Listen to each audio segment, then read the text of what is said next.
jump scare. Hello everybody, it's JohnnyFerno talking, and you know what my #1 favorite thing is in this world? Consistent camera angles. No, my second one of them is Wambu videos, and I'm back to react to one of them. Last time I did it was his Halloween special on the top, if I remember correctly, the top 10 scariest enemies a few years ago.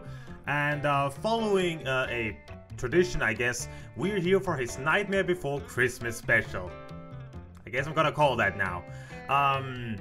But yeah, I quickly reached out to him on Twitter when he teased about it being released soon. I said that, hey, preparing stuff, and he said it's all cool. So he's actually looking forward to it. So I feel kind of a bit of pressure, but not really. No, this is all fun. This is incredibly fun to do. So Wambu, if you're watching, I hope that you're going to enjoy this video. I know for sure that I'm going to enjoy your stuff because it's quite good. It's very good, what I'm saying. Okay. I'm filled with energy. Christmas is done, New Year's is on the way, I have work tomorrow. So why not prepare for it in the best way possible by listening and watching some goddamn Wambu. The Wamboy. Anyway, let's go to it. I'm memeing at this point. And by the way, when he teased about this video on Twitter, he said it was going to be like jump scare. I thought it was going to be Five Nights at Freddy's because that many have said that game is riddled with jump scares. I have some opinions about that, but that's for another time.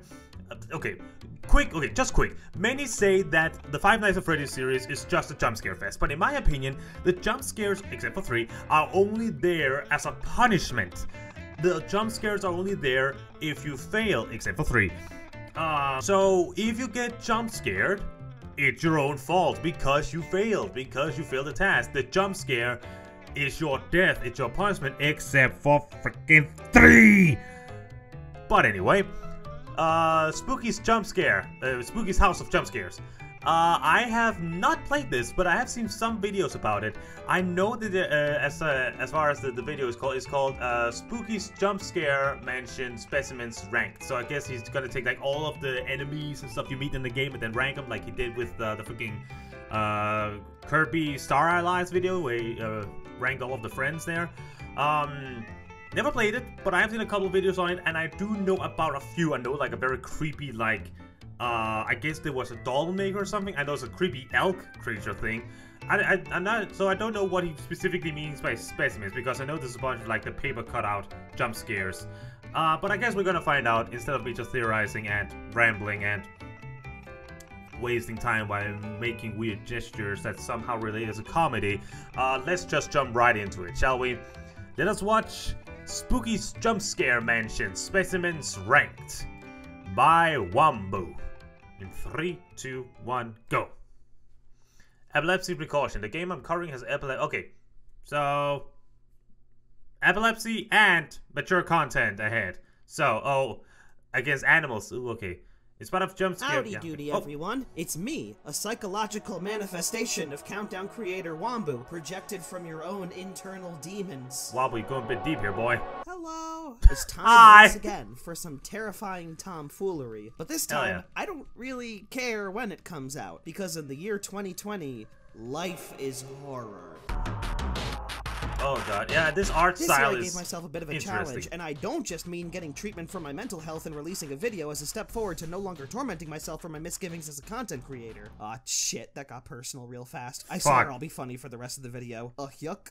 The challenge I'm actually that was the mirror you just put up against me, Wambu. That I had long avoided since around 2014. Yeah, this mostly game's for the presence of that word in the title. Nuh-uh, I don't do well with those. This year, though, I buckled down and jumped headfirst into the fire. And by that, I mean a friend bought it for me and I wanted to prove to them that I wasn't chicken. It turns out I loved it and I wanted to make a video on it. Spooky's Jump Scare Mansion is a cute, variously stylized horror game about making your way through 1,000 rooms of a derelict mansion, while escaping all the horror genre tropes that have been lovingly referenced in the game's major enemies. In the main storyline, I love games like this that references horror tropes. Specimens, and I'm gonna rank them all from least favorite to favorite. But before that, I gotta talk about rules. I know, I hate this part too. First of all, yes, I'm talking about the main game Specimens specifically. Okay. I know the Endless mode has the unknown specimens, and the Karamari Hospital DLC has monsters, and the Dollhouse DLC came out recently, which means this game is relevant again. but come on, I want a reasonable workload here. Those other specimens can maybe get their own video eventually, but for now, fuck them. Second, I should clarify that while all these guys in-game are designated by their specimen numbers, they pretty much all have actual names, some of which are official and some of which are more colloquial among fans. I'll be including those along with the specimen numbers for the sake of distincting them better. Final disclaimer, That's cool. I spent the bulk of my decision-making here repeatedly asking myself stupid scattershot questions that eventually made up my criteria. Are they scary? Do I like their design? Do they have a cool concept or backstory? Do I appreciate the reference? How dangerous are they in gameplay? What happens when they kill you? Do they have a nice place for chill hangs where I can sit down and eat one Twizzler? Keeping these things in mind should help get a better understanding of my train of thought, while I work my way up to the best, starting with the least best. Spoilers, I'm gonna be pretty positive on all of them, but now I'm getting ahead of myself. Wait. No, I'm not. I've got nothing else to say. Start the fucking video, damn you! A pox! A pox on all your brain cells. A pox? I don't know Latin.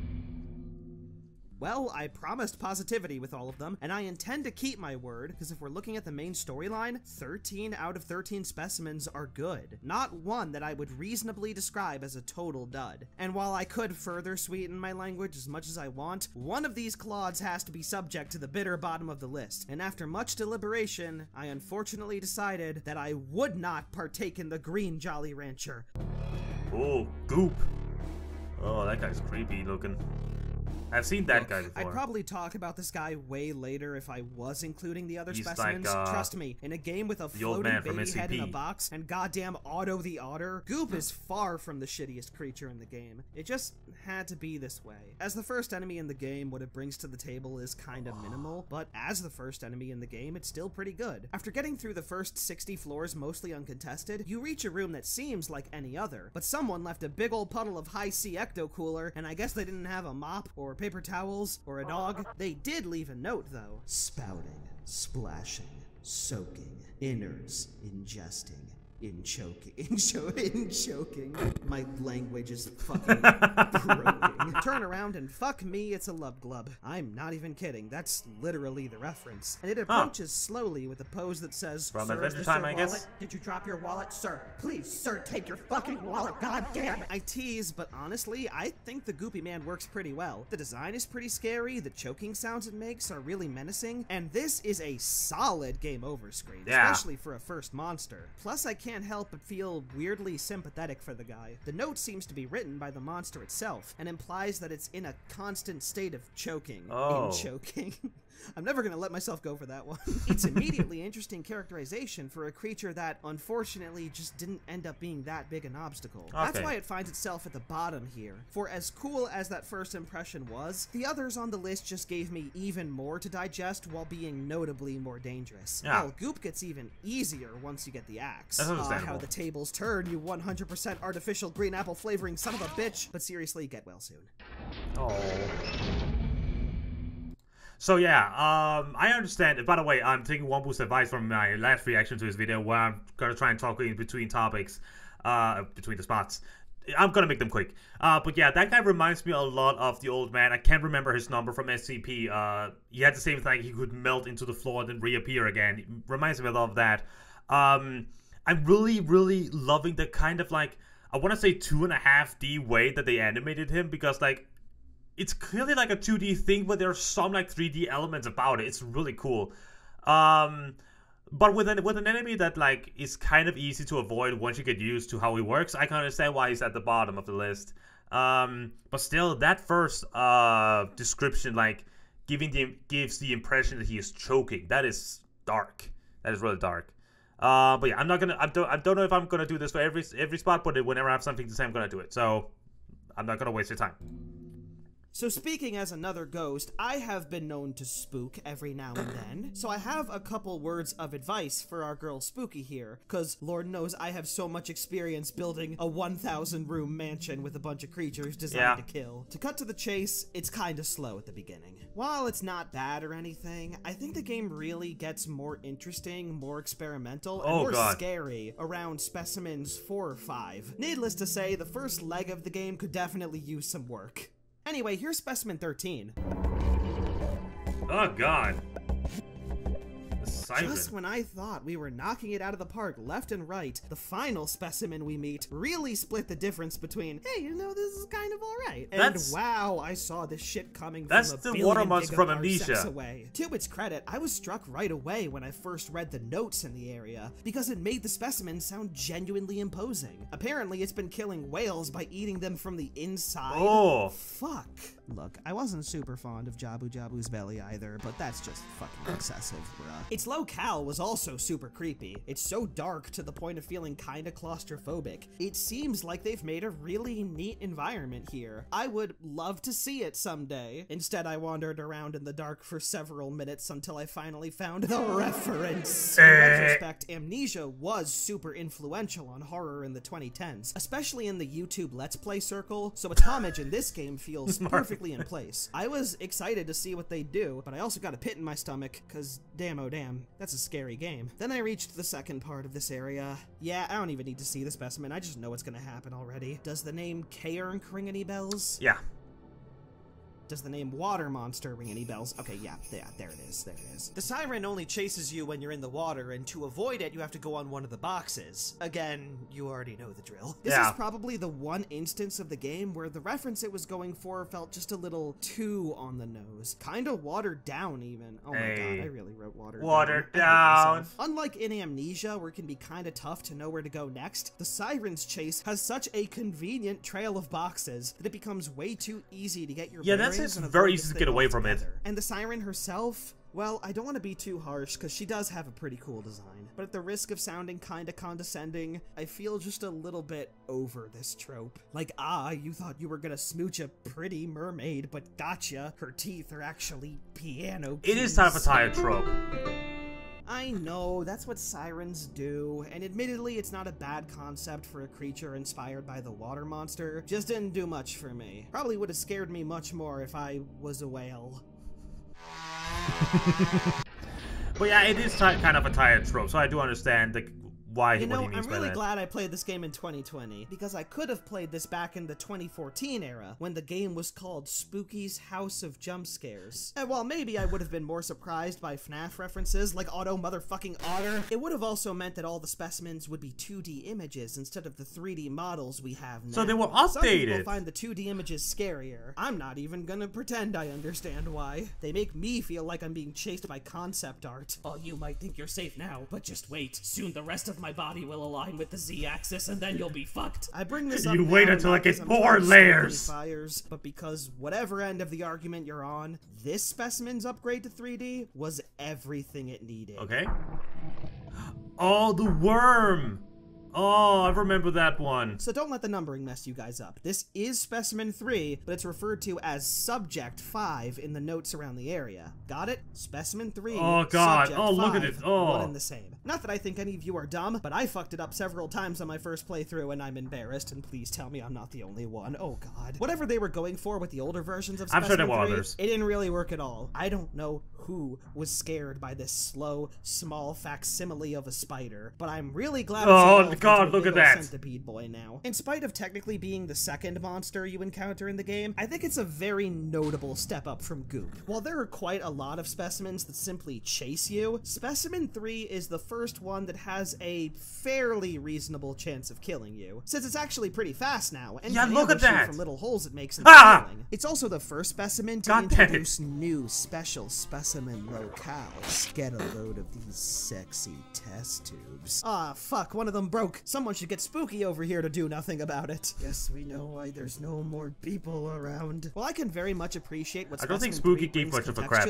I have to admit that this is one of the weaker locales on account of being super generic. And I mean that literally. The employees are called generic lab assistants. They're trying to be self-aware and funny about it, but there's truth in jest, that's all I'm saying. That's not to dunk on Specimen 3 itself, because if I'm being real, I fucking adore this thing. The design, the way it slinks out of the holes, the way it just goes fuck this shit, I'm out when you hit it with the axe, and this game over sequence is so much more awesome than it has any right to be. You're telling me there were 3 of these guys? Oh, wait, that kind of makes sense. In all honesty, I developed a pretty big affection for Specimen 3 during the course of the game, which is effective in probably the exact opposite way of how it was intended. I would get happy when it showed up on the re-chase cycle. It became my bro. I unironically think it's adorable, and that's not what a scary game is supposed to do. I like to rank horror lists on a balance between fear and love, how much I'm invested into the concept behind something scary, and how well it executes that concept. Jesus. Specimen 3 goes way too far into the love section, so fine, maybe I'm not scared by it, but this thing still has my heart, and that's gotta count for something. If I ever do top 10 video game insects, I'll know who to call. Hell yeah.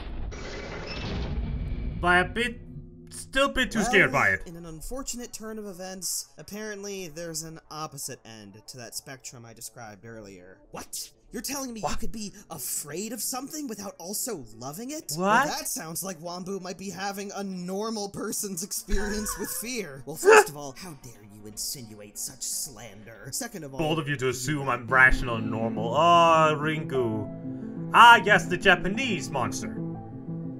Shut up, I know there's a bunch of Japanese monsters. Yokai are a thing. We've passed the threshold of specimens that, in one way, or the best way, generally underwhelmed. Specimen 4, aka Ringu, is such a step up in both scariness and atmosphere that it's kinda shocking. The first time you get to her area, it's like, I'm sorry, did I open the door to a different fucking game? Suddenly, you're in a totally empty Japanese school. It's dark as fuck again, but this time you have a flashlight, which means two things. One, sayonara peripheral vision, I'm sorry I took you for granted. Two, I can't read the fucking notes. But for real, there's something unsettling about being in an empty school at night. Maybe it's just my personal Outlast 2 flashbacks, or maybe it's the constant feeling of, shit, I'm really not supposed to be here. Yeah, simple, there's something off about it. It has some surprises that I genuinely missed the first time I played it. So the second time when I was really trying to take in the environment more, all of a sudden, oh god. Oh boy. Is that a fucking Madoka Magica what the reference? Fuck is this? Okay, I'm sorry. After a while, you finally encounter Ringu herself, and once again, she's just immediately scarier than any of the other specimens you've encountered so far. The black fog, the way she phases through walls, and that chilling earworm of a chase theme. There's also this cool bit of animation with her where she opens her jaw that more mouth the thing, that's scary. which is also fitting given that her method of killing is fucking voice consumption. She eats you. And that actually brings me to why Ringu didn't place all that high. I think she's quite effective in execution, but she kind of bores me in concept. She's a reference to the ring.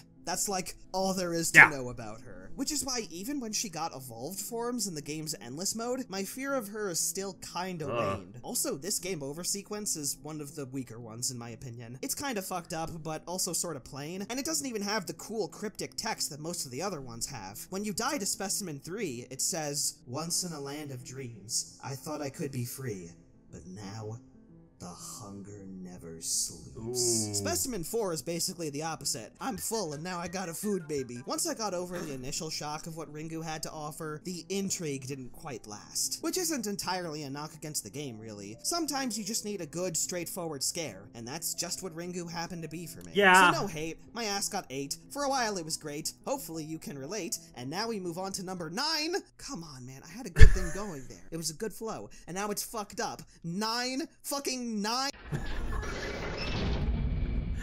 Motherfucking 9. God damn it. I love it when he. Why is he so number? funny when he I can't rambles? believe this shit. He's just funny in general. Oh, and speaking of food babies. Oh, hey guys, check it out. This place has its own Mickey D's. I'd like to order. Stop! Don't do that. Do you think I'm gonna order A, a sofa, B, an expensive haircut, or C, a demon? An actual fucking demon! Ah, I'd like one sofa, I like a please. couch. Ah, never mind. Service here fucking Is this a sucks. reference to the freaking The Devil Has a Part-Time Job anime? Where the devil actually works at a McDonald's? Is that a reference to this? If any of you make a joke about the numbering here, I'm gonna fucking delete your comment. Of all the specimens in the game, the food demon was easily the hardest one to nail down a definitive ranking for. When I first entered its place, I was partially of the mind that I was going to encounter a joke specimen. It's a kinda corny, colorful, fast food place with taste the beef posters around it and bathrooms that aren't too messy. Oh, sick, bro. The toilet water in this place is ketchup. And it even has a fun tunnel. A fun tunnel! Hey. Don't you guys want to explore the fun tunnel? It's gonna be fun, guys. I swear. This isn't very fun, you guys. Yeah, to my surprise, they actually play it straight, and it sorta works. Provided you read the notes spread throughout the place. Specimen 11's part has one of the most interesting one-off side stories in the entire game. It's from the perspective of a former fast food employee who's hired here right as the place suspiciously starts to boom in business. While he's there, the same customers show up over and over again to order excessive amounts of food, he starts hallucinating after eating a burger, and the managers are absolutely careless and horrible to their own employees. So I guess one thing here is normal. The notes are cool though, because while they're effective as a little self-contained story, they subtly come to a head with the food demon itself, partly thanks to the hallucinations it causes, most predominantly testing environmental awareness by hiding the doors. But also its game over sequence sees the player teleport to a hallway made of red meat, and then confront the food demon himself before being barraged with oddly religious undertones. That binary code literally translates to believe in God, but question the teachings of man. Fellas, is it satanic to fucking eat? But yeah, ultimately the food demon worked for me a lot more than I thought it would at first. The only thing I find to be kinda weak is the design of the food demon itself. It doesn't look bad, mind you. In fact, it actually looks kinda cool, but it's also a little too plain for me to be all that scared of. It does kind of look like a generic demon. It's easily the best food-themed specimen in the game, which admittedly isn't saying much when your only other competition is goddamn Auto Eatsa the Pizza Otter. Fucking bitch ass. You have an agenda against it, Wambu. Oh, man. I'm gonna need you guys to bear with me, because I'm gonna do a bit of a thing here. Remember 2017? There was this quaint little viral indie horror game that was still in its early stages, and one particular moment from it I distinctly remember to this day. Well, if this isn't the single stupidest way a game has ever tried to spook me. I thought back then. 3 years later, I get it. I know what he's going to say. Yup. They're adorable. They're like the first things you see. They're so cute. You know what? Maybe this specimen was the hardest one to place, because just about any metric I might judge the other specimens on won't apply to cardboard cutouts at all. Seriously, what am I going to talk about? Its locale? It doesn't have one. It just pops up at random anywhere that isn't a special specimen location. Its game over sequence? Alright, go on. If you're gonna do it, then do it! Kill me, damn you! It's cardboard. It can't. Its design? It's cute. It's super cute. Look at the adorable. Only on rare occasions does it decide to throw anything scary at your face. A lot of times it's kind of just used for utility purposes like holding notes, and I love it. It's another specimen where it dips really far into the love column and not at all into the scary one, but this time it's definitely deliberate. See, Specimen 1 basically is the jump scare part of Spooky's Jump Scare Mansion, but jump scares are kind of cheap and stupid, and the game very much knows it. Pretty much any other specimen in the game is scary. Oh, that guy's creepy. The otter. And yet, typically when people play this game, the creature that gets them to jump the most often is Specimen 1. Not because it's scarier, but because if things get really quiet, and then all of a sudden there's a thing with a noise, you're probably gonna react. It's as cheap gets. Cheap like cardboard. And you know what? It's a pretty good bit. I love seeing people start off being mildly amused, and then steadily grow to get genuinely annoyed at how disruptive it can be during another specimen chase, only to eventually simmer down into a sort of begrudging endearment for the thing. I mean, it's basically using a comedic jump scare to draw attention to the underlying manipulations that make people react to jump scares. Oh, you got me again, you little bastard. Exactly. That's the kind of feeling you get with it. Just, oh, you little scoundrel. Friends, foes, the halfway point approaches us with great imminence. Yep. Thusly, the next sentence is interrupted by knocking sounds. Oh wait, I wasn't supposed to read that line. There's some doors in this house. I'll get it. You shouldn't have done that, Wambu. I think I'm gonna let this one cook a little longer. You shouldn't have done that, Wambu! Never mind, I think I burnt it. That guy. That's the guy I saw, like, the first videos I saw about this game. You are my little PogChamp. Come here. That bitch stays closed now. I'm not entirely sure how I much saw I Green really Scorpion's need to videos discuss about the that. merits That of was so Specimen fun. 6, aka Ben the Merchant. If anything, I should be frantically explaining why he's not even in the top 5. I never thought I'd call a number 7 spot the big one, but this is the big one. Somehow, in some way, Ben the Merchant is the most notorious specimen in the game. It's to the point where even people who haven't touched Spooky's Jump Scare Mansion have vague knowledge of Ben. Is it 'cause he's based on, you know, those horror stories that get posted on the internet. A scary spaghetti. I mean, it has to be, right? Because he's pretty unassuming looking otherwise. He's just some guy with a happy mask salesman face. Stop right there. You hear that? That's ignorance talking. And turning a blind eye to this guy? Well, that's exactly how he gets ya. I get it now. Believe me, I get it. Specimen 6 is the first one to really throw a wrench into the works. You can't just run from him like you can with Specimens 2 through 5. No, no, no. Because this guy isn't just a man. He's a peanut. But like the scary peanut from SCP. Keep your eyes on this bitch or he'll poke him out. I was just thinking he was like Weeping Angel thing. It's like one of the most gruesome game over sequences in the game. Oh yeah, I remember because seeing he's such that. a departure from all the other specimens that came before him, he's usually the first one that people die to. And if your first experience with dying in the game is... yeah, I can maybe see why this guy would leave an impression. Another thing I think he deserves credit for is his backstory, because wow, he actually has one of those things. Cool. Apparently, he sold puppets and other trinkets to young kids, which I guess flexed super hard on all the other business owners in town, so they threw all his puppets in a river, causing Ben to jump in and never resurface. Ben now takes the form of a puppet himself, and kidnaps children, potentially turning them into puppets too. So in case it wasn't obvious, Ben marks the point in the list where the specimens get really good, and the only reason he's not standing with the other top picks is because I think they maybe played the whole hand a little too quickly. Once I understood that he was doing the SCP thing, I didn't find him all that difficult to handle. Apart from that admittedly chilling chase theme. But let's be real, how was he ever gonna fool me, a guy who gets distracted by absolutely everything? Yo dog, heard you drowned, never lucky bro, sucks to suck. Oh my god, is that a completely unremarkable door? Yeah, this feels like karma. Yeah, I know that feeling. You just... ADHD hits you hard, my man. In case anyone was thinking of playing the game themselves, this is the part where I'd very much recommend stopping the video and just experiencing the game itself on your own, because we're getting into full spoiler territory now. And if you have okay with played it. the game before, I'm okay with it. You probably know what's coming I'll probably next. forget it. So the only thing I gotta say now is... nice. Nice. The Taker. Oh my god!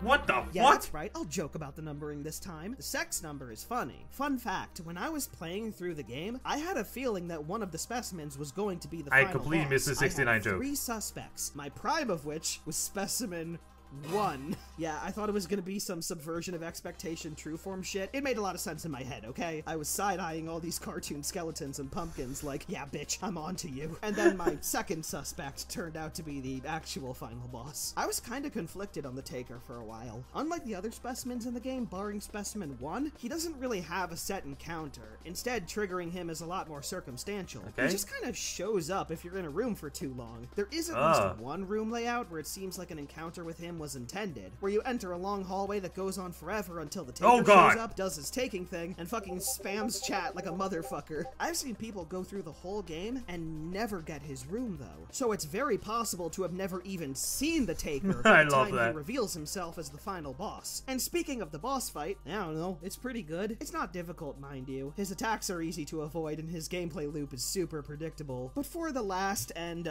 only boss fight in the game, it's stylistically really cool. His attacks all look awesome, and the visual effects he puts on the screen really make everything cool for this kind of game. I actually don't have a lot to say about the fight. I basically just brought it up to emphasize that the fight is not the reason the Taker ranked so high. It's not about his design, or his fight, or his role in the game, or lol funny sex number. Rather, it's because of the little details I noticed on repeat playthroughs. More specifically, why is that his room number? That wasn't a particularly remarkable room in the main game, so what's the relevance of 731? Oh my god. They're not seriously talking about that, are they? They are. They 100% are. What the fuck? What has this game been about? Wait, what? This moment recontextualized everything, because it turns out wait a minute. I'm gonna pause this for a moment. I gotta quickly look this up. Yeah, sorry I'm pausing in the middle of the video. I just gotta quickly figure this out. Oh! Okay. What the hell? What an inspiration. Okay, back to the list. Sorry. 3, 2, 1, go. little love letter to the horror genre has low-key been about the fallout of the most horrible human experiment in history. I went ahead and explained it. Kinda makes sense. Specimens 2, 4, 6, 10, and 13 are all implied to have been human at some point. Are all of them related to World War II as well? Honestly, I don't know. My mind could have just exploded over absolutely nothing. But one thing at least is absolutely unambiguously true. I paused it way too soon, I'm sorry. Human from Unit 731 that has been trying to piece its body back together as it stalks you in secrecy throughout the entire game. That realization hit me real deep. Hit me like my finger over the enter key as I spam take the dead to my friends moments before they block me. Such a high concept creature was hidden right under my nose in the form of a specimen that I originally ranked right under Ringu. And while it's maybe a problem that I didn't realize I loved this concept so much till after my second playthrough, the important thing here is that I'm now smart enough to draw wild speculations about a fringe horror game from 2014, a skill that I'm sure will serve me never again. But hey, it was fun for just this once. Wait, I paused that too soon, For as many sorry. specimens as we've already covered, I feel like we haven't quite ticked all the horror gameplay boxes. When you see something scary in a game, what do? Well, you run, and there's a shit ton of running in this game, but I feel like there's normally a second part to that. You run and die horribly? I am dead. No, that's the bad way to do it. You run and what? I think it starts with an H? You run and hit it with your axe. No, that's not it. But I'm getting closer. I can feel it. I'm sorry, I need to what? Hide? Well, this game was made by a weeb with a Japanese pseudonym. It's probably one of those things that just got lost in translation. What the hell is this guy? Paranormal structure?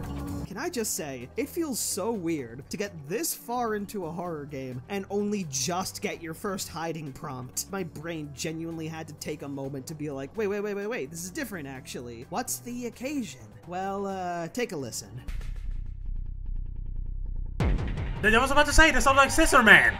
The heck? Yeah, it's the Scissor Man. We getting Clock Tower up in this. Hell yeah. Similar to those games, Paying, Specimen 12 segment has you tribute to the regularly hiding classics. from a guy with an oversized blade, as you find more ways to unlock the mansion. And not like Spooky's mansion, but well, imagine a Boston cream donut, and the outer dough is a mansion, and the creamy filling is a totally different mansion. It's basically that. I'm actually gonna start off with the negatives because it should be pretty quick and easy to cover. This old man with the sickle, I don't like him. I don't like his design, and I'm not scared of him. There's a lot of reasons why I feel like I should be, but a lot of the time I just can't take him seriously. Are you in here? I'm so lonely. Where are you? I can smell you. I'm so lonely. Now begs the question, Okay, a bit if I silly. don't actually like Specimen 12, then why did I rank this guy in the top 5? I didn't. Smelly old... No, I didn't do that either. What I mean is, that old guy isn't Specimen 12. Huh? That old guy is actually a possessed host for the real Specimen 12. What? The mansion itself. Yeah, that creamy filling in our Wait, Boston cream what? mansion donut is the actual Specimen 12. What we get is the most strongly characterized place in the whole game. So it doesn't the look that building different is from a Specimen normal 12. mansion. In fact, it kind of looks a bit shittier. But even that's by design. Specimen 12 is a big ol' fake ass. A prissy prick who's trying to impress the real mansion by pretending to also be the mansion. The brick walls That's of wood really... are confirmed Hey, we have to the be haunted painted mansion over. trope. In fact, everything in the mansion looks ever so slightly artificial. I bet those aren't even real Pepsi bottles. Thankfully, there is one room where there's not a doubt in my mind that Specimen 12 is being its real self. The cellar. Well, if this ain't just the worst fucking thing ever. Excuse me, can one of you dead, decayed skeletons point me to the way out of this goddamn nightmare? That's the other thing that really works about Specimen 12, actually. I'm one of those people that tries to take in the full experience, you know, like a good little gamer. But if you want to, you read all can the actually notes. just brute force your way through almost everything. Not here, though. The very nature of exploring the mansion and hiding when the need arises means you have to engage This is somehow something with the ripe for a specimen D&D directly. session. If the walls I might could talk, steal this they'd tell idea. you to stop being such a fucking scrub. This sort of change to the usual format of gameplay makes the paranormal structure one of the most satisfying late-game specimens to surmount. In fact, fact, it probably would have been a better Specimen 13 than the actual Specimen 13. Imagine really that being the can't last complain, though. one. I guess Specimen 12 isn't killing any whales. Instead, it just ruined donuts for me. You won't take me as a host, motherfucker. My mind is too powerful now. Just like me. Empty inside. If I'm being honest, I was a little nervous going into this list. The holiday of horror for me normally opens the door for broader scary subjects. Yeah. This time, I laser focused on this one little indie game that's only recently come back into relevance, but I have a couple reasons for doing this. One, I like this game a lot and I think it deserves an even bigger audience. Two, this game is pretty derivative, and in this context, that's honestly a great thing. Three, I just want to talk about different shit. I really like doing horror lists, but I'd be lying if I said there haven't been more than a few franchises I've kind of defaulted to. And for once, I personally think it'd be fun to not have to talk about Resident Evil, or Hollow Knight, or fucking Undertale somehow, because that keeps showing up, or Killer 7, or Half-Life 2, Where's the or Silent amalgamates? Hill 2. Oh, wait. There's the Silent Hill call-out tribute. But yeah, I want to do horror lists as well, because horror is fun. Right. Even when I'm talking Yes, about I a know, that's totally right, different ironic to game, say. Silent Hill 2 still gets on the list. I will never escape this game. And neither will any of you. Maybe I'm biased right now because one of these things finally referenced some of my favorite horror media ever. I would also argue, however, that these feelings can go either way. Why are you doing it, Bomberman? To get reappropriated poorly? Because I certainly have. I have yet to play any Silent Hill game. Don't judge me. What the hell? What I'm saying here is there was never going to be a middle ground with Specimen 5 for me. It was either going to be all love or me screaming angrily for 2 minutes while I pounded into the dirt. I thankfully ended up in the camp where I didn't do that. While Specimen 4 was the first one to really properly scare me, Specimen 5, or Bad, as she's called in the game's files, was the moment where I realized this game was going to do awesome things. Plus, the name Bab is adorable.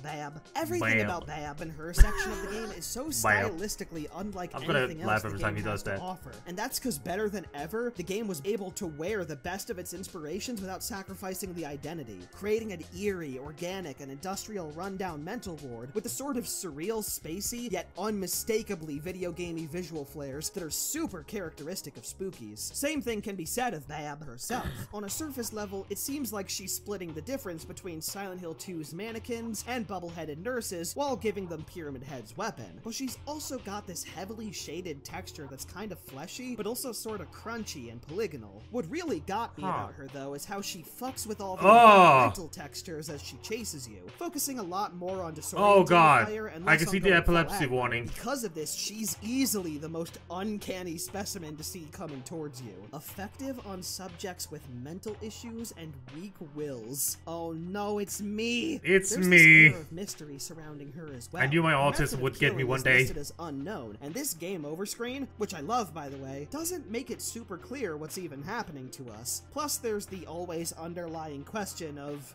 well, you know the one. Hey, what are you doing? Ever heard of personal space, bitch? What's your fucking deal?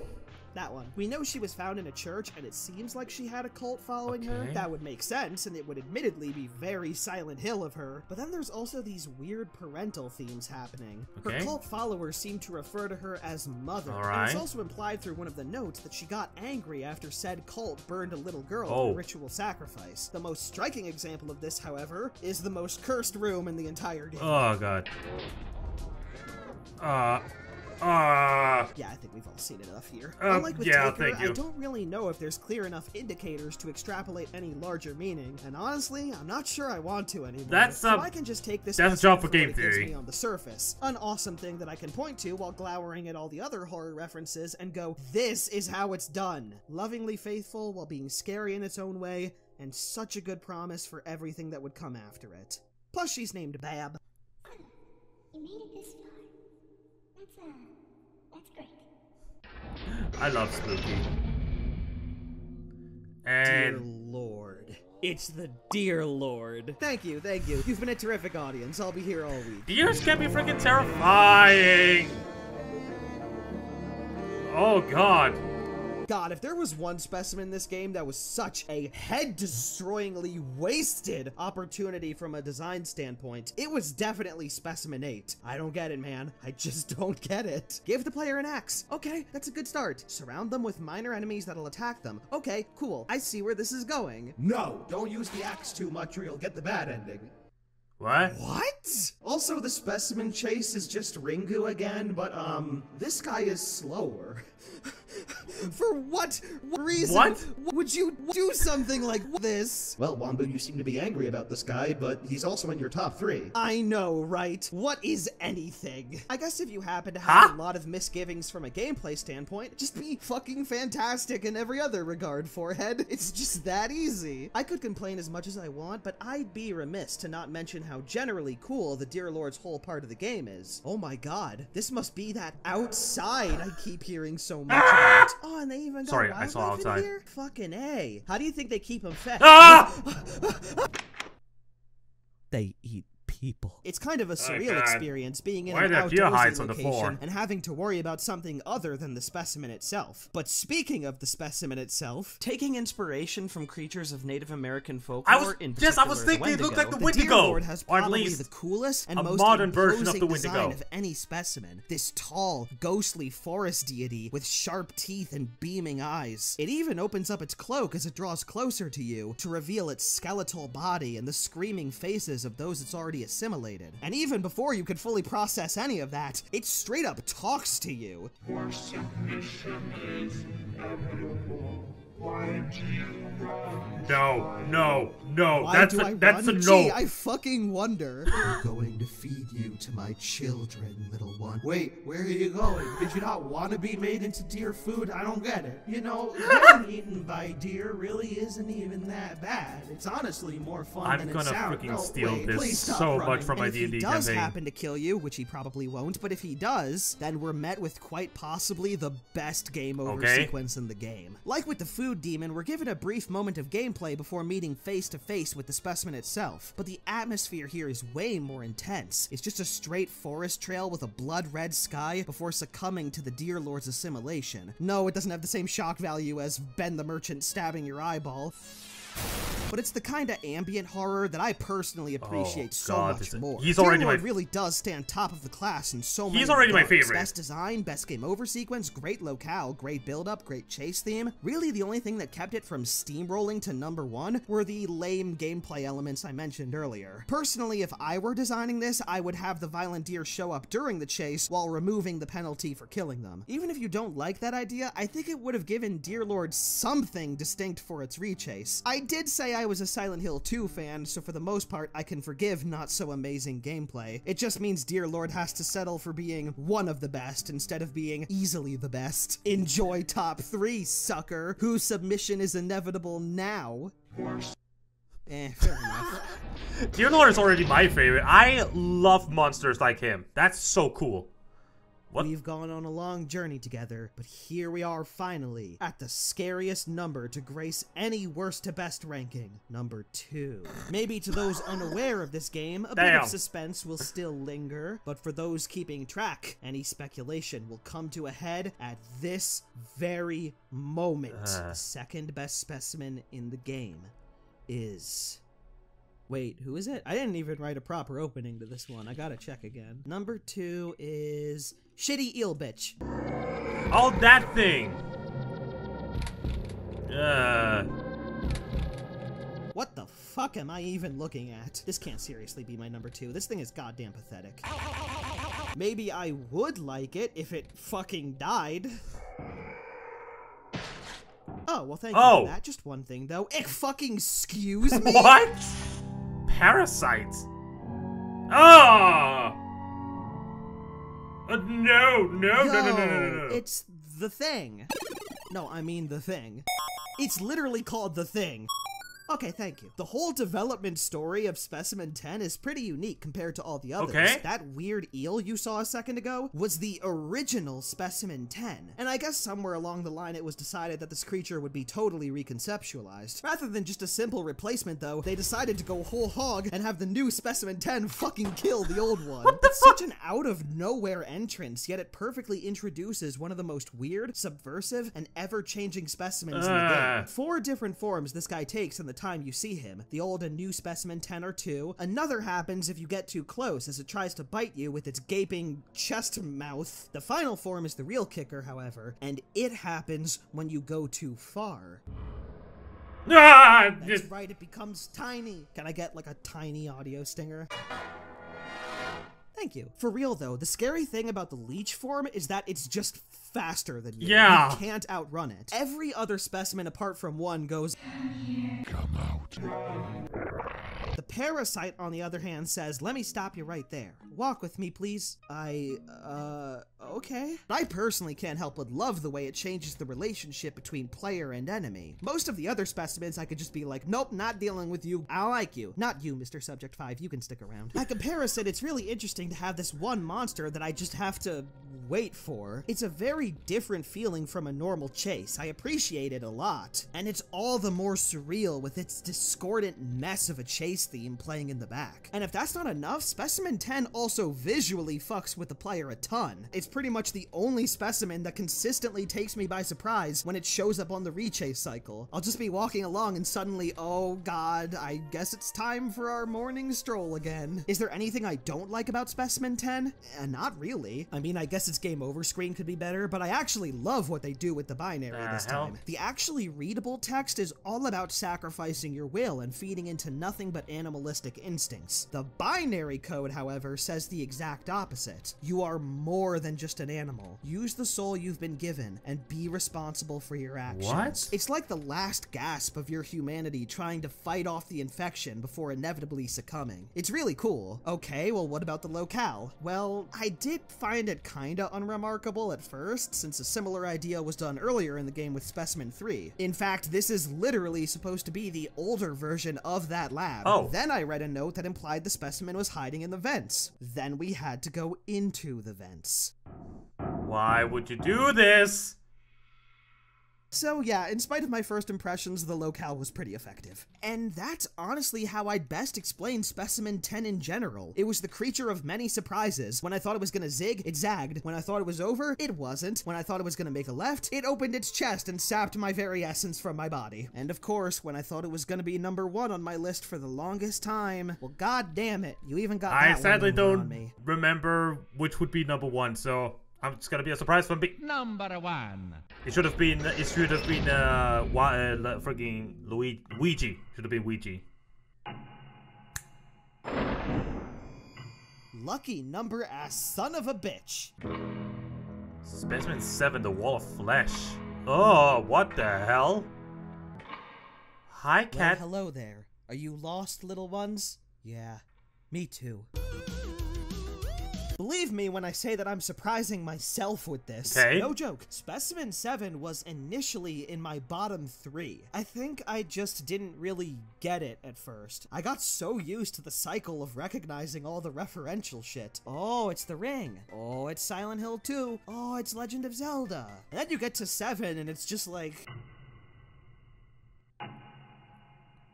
Please insert your own confused onomatopoeia. Needless to say, no other specimen grew on me so much so quickly. Specimen 7 section is so bizarrely existential and different from everything else that it barely Is that the even cat from the registers freaking as an Hang in enemy There encounter. posters? It just feels like its own weird, isolated moment. Specifically, it's a moment where you meet a cat that takes you through increasingly surreal and occasionally cosmic environments. This cat is the only living creature in the main game that doesn't ever attack you. Instead, it, and there's really no better way to describe it, it espouses Jungian psychology at you. The mask you wear serves its purpose well, but be careful not to lose yourself in it. It's the sort of thing that's Okay. easy to dismiss as Psychology being just nonsense. way too pretentious. You can't assault my wrinkly brain with your large words, feline fiend. Little by little, though, the cynicism just sort of crumbled away. It really started to make sense, all the things the cat was saying about knowing my projections and being ready to see what I'd rather not be, especially once the chase itself happened. Now, obviously, the Wall of Flesh seems to be inspired by something like Gygus from Earthbound, Yeah. but aside from that, what has the point of all this been? Therapy. The game just stopped doing its normal thing to give you a therapy session. Specimen 7 is described in-game as a form that can change from person to person, and is effective on those with psychological issues. It's effectively a metaphor Yes, for I count. trauma and potentially mental illness. Not really. See? Those jokes I made about my mental health earlier in the video weren't a throwaway after all. Well, I have Fair a enough. tiny brain, I swear. Ow! The chase takes place in a dark red hallway. The walls flash with all sorts of weird images as the Wall of Flesh steadily closes in on you. What you've got to do is focus up and not get distracted by any of the imagery on the walls. It sounds easy, and it is. I can get through this no problem, and my eyes wander to the point where they're not even on my face half the time, but it's not the difficulty I love. It's the discord in the mindscape concept. Okay. The build-up to the chase encourages you to succeed for yourself and make it through, while the specimen itself leans on you making the conscious choice to dwell on it and let it take you. And in 2020 especially, the message of triumph over one's traumas and inner demons felt all the more poignant. The only disappointment I have with Specimen 7 is that it doesn't have a game over sequence. Other than that, everything here is utterly fascinating and I adore it. For as derivative as this game is in a lot of ways, this really felt like the one moment where it did its own thing and embraced its own identity to really exciting results. Akumakira, you've made something truly special. Thank you for giving me this kawaii neko-chan to acknowledge my feelings. Everyone else, stay safe. We're all in this together. Be the Jungian cat you want to see in the world. Hey. Kitty. Hey y'all, before the video ends proper, I just want to give a big shout out to two friends of mine that were a big help in making this list. The first is Rom M. He actually created his own chase themes for each specimen, and he let me use them throughout this video. Awesome. Thanks so much for that, Rom. That's cool. You're such a talented guy, and the songs came out amazing. I'll be linking his SoundCloud and Bandcamp in the description below. Alright. The other friend I wanted to thank is Wave Runner. He edited a few of the entries in this video, and generally, he's been such a godsend for me over these last few countdowns I've made. He actually does weekly streams on the Fanfickle channel, which just recently started streaming on Twitch. Archives of the streams are still being uploaded on Streamfickle Entertainment, though. Right now, Wave is playing through Mario Sunshine, and he's gonna do Galaxy 2 after. Alright. Sometimes Never, I actually I've yet to join play those him, games. I've yet but to play a not lot all of the games. So if you guys do check him out, give him some love. He works super hard, and don't pester him in any way if I'm not streaming with him. So to And he does a wrap lot of this good up, work. I'm gonna play a funny clip from one of his streams, and then the end card is gonna happen. Alright. Take care, everybody. Of course. It's just. Okay. Oh. And then the sun's trying to. I thought you like died for a second. I am the Sunshine Master. Hello, Shine. I mean, Wave. Very nice. There you go. You got wave poggers. Hell yeah. Wave Poggers. Pog Runner. Pog Runner! That was awesome.